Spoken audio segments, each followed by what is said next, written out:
एक ऐसा गुरु जिसके पास 93 रोल्स रॉय कार्स थी, जिसने सेक्स और स्पिरिचुअलिटी को एक ही स्टेज पर लाकर रखा, जिस पर लगा अमेरिका का पहला बायो टेरर अटैक प्लान करने का इल्जाम। एक ऐसी आत्मा जिसको लोग भगवान रजनीश कहते थे और कुछ लोग सेक्स गुरु, फ्रॉड और हिप्नोटिस्ट कहकर निंदा करते थे, जिसने प्रेम, ध्यान और आजादी की बात की और साथ ही साथ दुनिया के धार्मिक सिस्टम, गवर्नमेंट और मोरालिटी को ठोकर मारी। ये कहानी है ओशो की, एक स्पिरिचुअल रेबल, एक कंट्रोवर्शियल मास्टर और एक ऐसे थिंकर की जिसे दुनिया ने या तो पूजा की या फिर कई सारे देश ऐसे थे जिसने ओशो को बैन कर रखा था।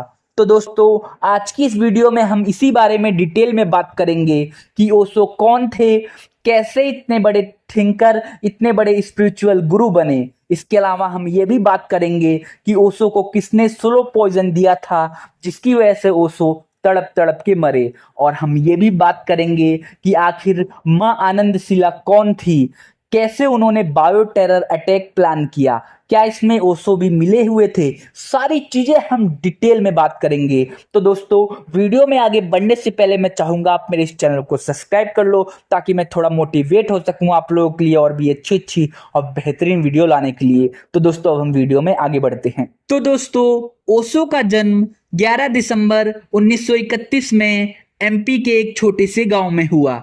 इनका पूरा नाम रजनीश चंद्र मोहन जैन था। इनका जन्म एक जैन फैमिली में हुआ था। इनकी शुरुआती पढ़ाई इनके गांव से ही हुई थी। ये पढ़ने में बहुत ही ज़्यादा तेज थे और ज़्यादातर टाइम इनका पढ़ाई में ही बीता करता था। ये हर चीज़ के ऊपर क्वेश्चन किया करते थे और किसी भी बात को आसानी से नहीं मानते थे। पहले वो उस चीज़ के बारे में कई सारे क्वेश्चन करते थे। जब उस बात से वो पूरी तरह संतुष्ट हो जाते थे, उसके बाद ही उसको मानते थे। कभी कभी तो वो अपने ही बातों को कई बार काटते थे, फिर दोबारा बोलते थे। तो दोस्तों, इन्होंने अपनी स्कूली शिक्षा गांव से कंप्लीट करके फिर ये जबलपुर चले गए। जबलपुर यूनिवर्सिटी से इन्होंने फिलॉसफी में एमए किया। तो दोस्तों, ये पढ़ने में इतना ज़्यादा अच्छे थे कि इन्होंने पूरी यूनिवर्सिटी टॉप किया। इसके अलावा ये कभी कभी अपने टीचर्स को भी पढ़ा दिया करते थे और चीज़ें समझा दिया करते थे। जब इनकी पढ़ाई कंप्लीट हो गई, उसके बाद ये इसी कॉलेज में लेक्चरार बन गए और बच्चों को पढ़ाने लग गए। काफी टाइम तक इन्होंने ये काम किया। तो दोस्तों, जब ये टीचिंग का काम करते थे, उसके साथ ही साथ ये अलग अलग जगहों पे जाके डिबेट भी किया करते थे और ये ज्यादातर सभी डिबेट जीतते थे और इस तरीके से जीतते थे कि लोग इनको याद रखते थे। इनके डिबेट करने का तरीका कुछ अनोखा ही था। लोग एक बार को बहुत चक्के हो जाते थे। लोग सोचते थे कि हमने इस बात को इस नजरिए से कैसे नहीं देखा। ज्यादातर ओशो ऐसी चीजों को उठाते थे जिसको समाज छिपा कर रखना चाहता था। एक बार क्या होता है, ओशो बच्चों को पढ़ा रहे थे, तभी कुछ लोग ओशो के पास आए और ओशो से बोला कि हम तुम्हें हर रोज 10,000 रुपए देंगे, लेकिन तुम्हें एक टॉपिक पर भाषण देना होगा और पब्लिक को उस चीज के बारे में बताना होगा। तो ओशो इस चीज के लिए मान गए। काफी टाइम तक ओशो ने इस चीज को किया, लेकिन बाद में ओशो को समझ आया कि ऐसे करके ये लोग पब्लिक से पैसा ऐंठ रहे हैं। तो ओशो ने इस चीज को छोड़ दिया। इसके बाद ओशो खुद ही ऐसे शिविर लगाने लगे जिसमें फ्री में पब्लिक आते थे और ओशो की बातों को सुनते थे और फिर धीरे धीरे करके पूरे इलाके में और पूरे देश में ओशो का नाम प्रचलित हो गया। लेकिन दोस्तों, ओशो को उस टाइम रजनीश के नाम से जाना जाता था। 1960 के आसपास ओशो ने पुणे में अपना पहला आश्रम खोला और इस आश्रम में हजारों लोग आए। तो दोस्तों, ओशो ऐसे टॉपिक पे बात करते थे जिसको समाज स्वीकार नहीं करता था, जैसे कि सेक्स हो गया, या फिर जो उन्होंने ध्यान करने के तरीके बताए थे वो कुछ अलग ही थे। ओशो का कहना था कि ध्यान से पहले हमें चिल्लाना चाहिए, हमें म्यूजिक पे डांस करना चाहिए, हमें अपने अंदर के ऊर्जा और इच्छाओं को बाहर निकालना चाहिए, उसके बाद ही हम ध्यान में प्रवेश कर सकते हैं। इसके अलावा ओशो ने सेक्स के बारे में बताया था कि सेक्स एक तरह से मेडिटेशन ही होता है, लेकिन अगर उसको ध्यान से और जी जान लगा के किया जाए तो। इसके अलावा ओशो के कई सारे बुक्स भी प्रकाशित हुए, उनमें से सबसे फेमस बुक थी संभोग से समाधि की ओर।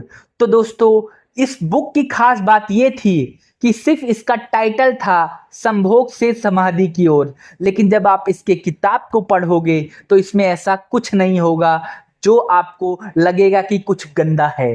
तो दोस्तों, जो ओशो को क्रिटिसाइज करते हैं वो ज़्यादातर इसी बुक का उदाहरण देते हैं, लेकिन वो लोग इस बुक को पढ़ते कभी नहीं हैं। इसके अलावा ओशो ने जब 1960 में अपना पहला आश्रम स्थापित किया, उसके बाद क्या हुआ, अब ओशो को कई सारे लोगों की ज़रूरत पड़ गई, क्योंकि जैसे कि आप लोगों को पता है कि जब हम कोई चीज़ चलाते हैं तो एक आदमी से कुछ नहीं चलता, कई सारे लोगों की ज़रूरत पड़ती है। तो ओशो को सेक्रेटरी की ज़रूरत पड़ी जो उनकी चीज़ों को मैनेज कर सके। तो कई सारे उन्होंने सेक्रेटरी ट्राई किए, कुछ लोग किसी चीज़ में अच्छे थे तो कुछ लोग किसी चीज़ में। तो दोस्तों, ओशो क्या करते थे, अलग अलग स्टेट में जाके अपने शिविर लगाते थे, अपने आश्रम बनाने शुरू कर दिए। तो जहाँ जहाँ वो जाते थे उस इलाके के हिसाब से वो सेक्रेटरी रखते थे, ताकि वो जो सेक्रेटरी है वो उस इलाके के लोगों को समझ सके या जान सके, क्योंकि ज़्यादातर सेक्रेटरी ओशो ने उन्हीं इलाकों से रखे जहाँ पे जाके उनके आश्रम होते थे।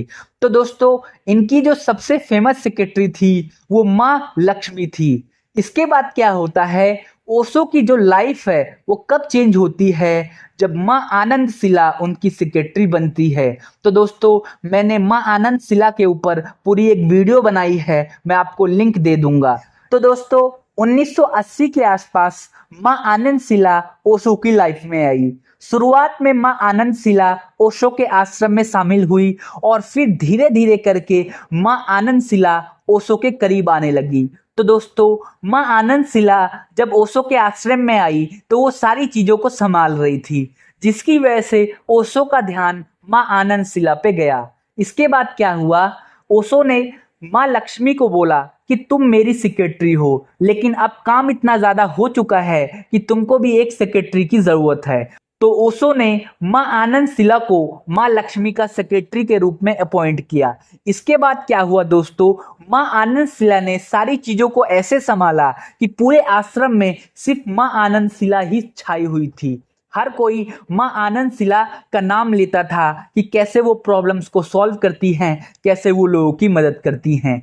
तो दोस्तों, जो माँ आनंद शिला है, ऐसा कहा जाता है कि वो सत्ता की भूखी थी, वो चाहती थी कि वो पूरे आश्रम को कंट्रोल कर सके। इसके अलावा उन पे कई सारे इल्जाम लगे कि उन्होंने पैसों की हेराफेरी करी। ओशो को चकमा देकर उन्होंने कई सारे ऐसे काम किए जिसकी वजह से बाद में जाके ओशो के ऊपर संकट आए। तो दोस्तों, मैं सारी चीजें आपको डिटेल में बताता हूँ। इसके बाद क्या हुआ कि जब माँ आनंद शिला माँ लक्ष्मी की सेक्रेटरी बनी तो वो धीरे धीरे माँ लक्ष्मी की जगह लेने लगी, और एक टाइम ऐसा आया कि ओशो माँ आनंद शिला पे ज्यादा विश्वास करने लग गए। पूरे आश्रम में जब भी कुछ होता था तो ओशो माँ आनंद शिला से जरूर पूछते थे। इसके बाद क्या हुआ, माँ लक्ष्मी कहीं साइडलाइन हो गई और ओशो की सेक्रेटरी बनी माँ आनंद शिला।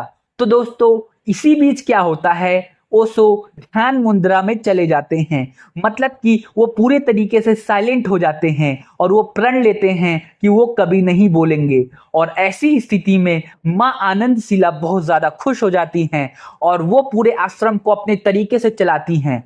ओशो सिर्फ माँ आनंद शिला से ही बात करते थे, कोई भी बात होती थी तो ओशो माँ आनंद शिला को ही बताते थे, और माँ आनंद शिला उन बातों को अपने हिसाब से आश्रम में बताती थी और पूरे आश्रम को कंट्रोल करके रखती थी।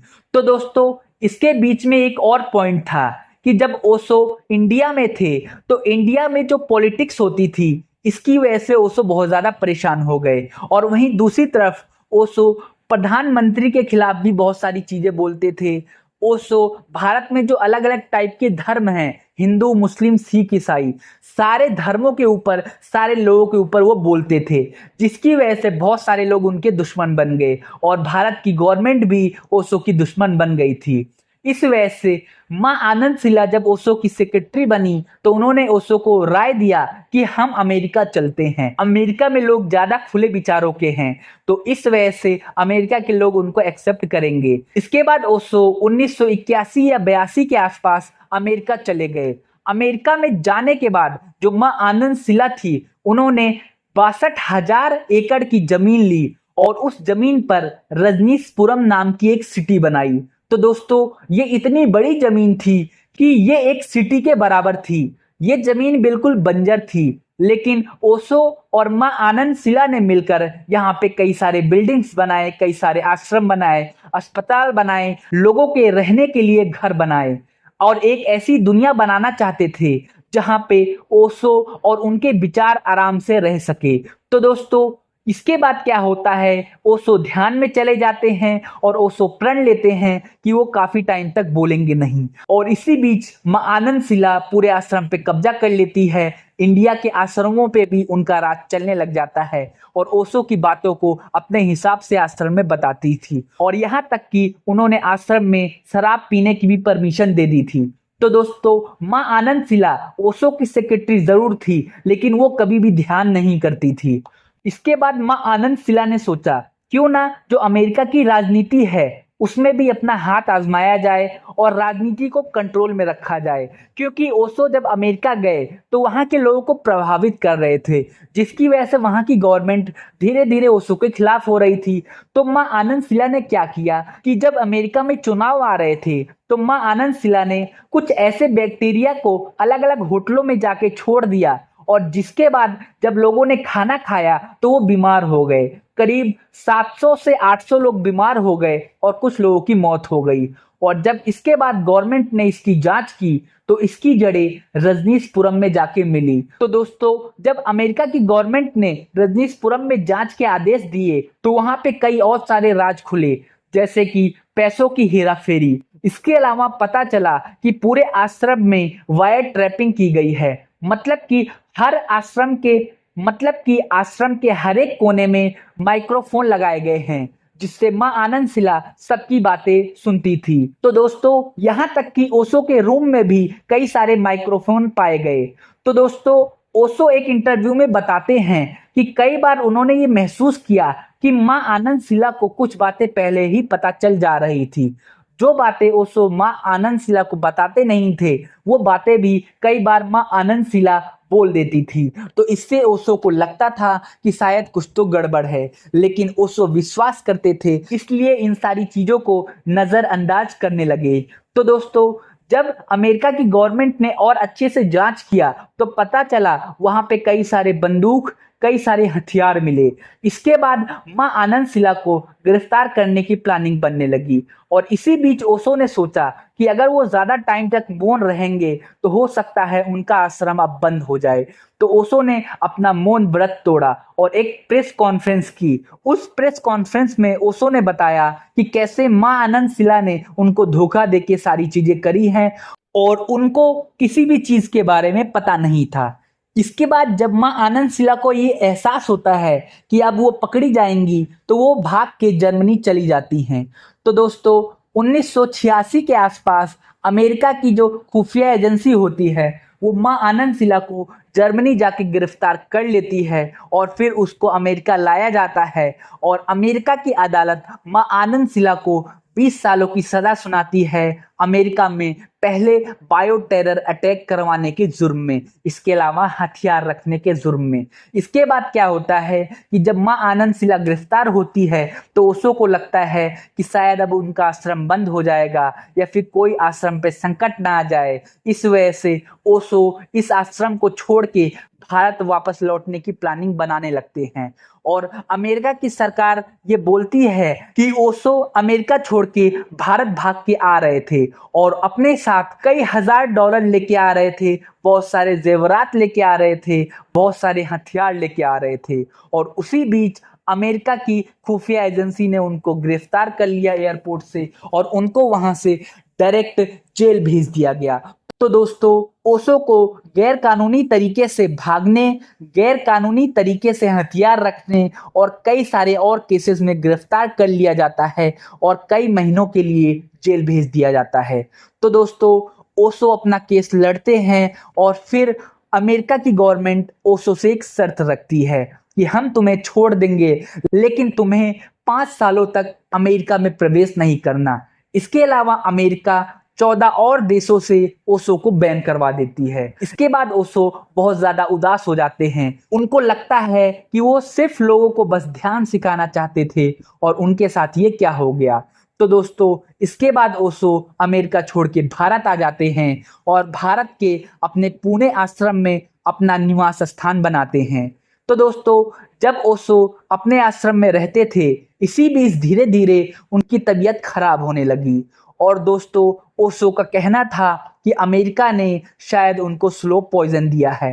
कई बार ओशो ने अपने इंटरव्यू में बताया कि मां आनंद शिला ने भी उनको स्लो पॉइजन दिया था और ओशो बीमार पड़ने लग गए। उनकी कमर की हड्डी में दर्द होने लग गया, उनके जोड़ों में दर्द होने लग गए और ओशो धीरे धीरे करके मौत के और करीब बढ़ने लग गए। 1990 के आसपास ओशो की तबीयत अचानक बिगड़ी और ओशो की मौत हो गई।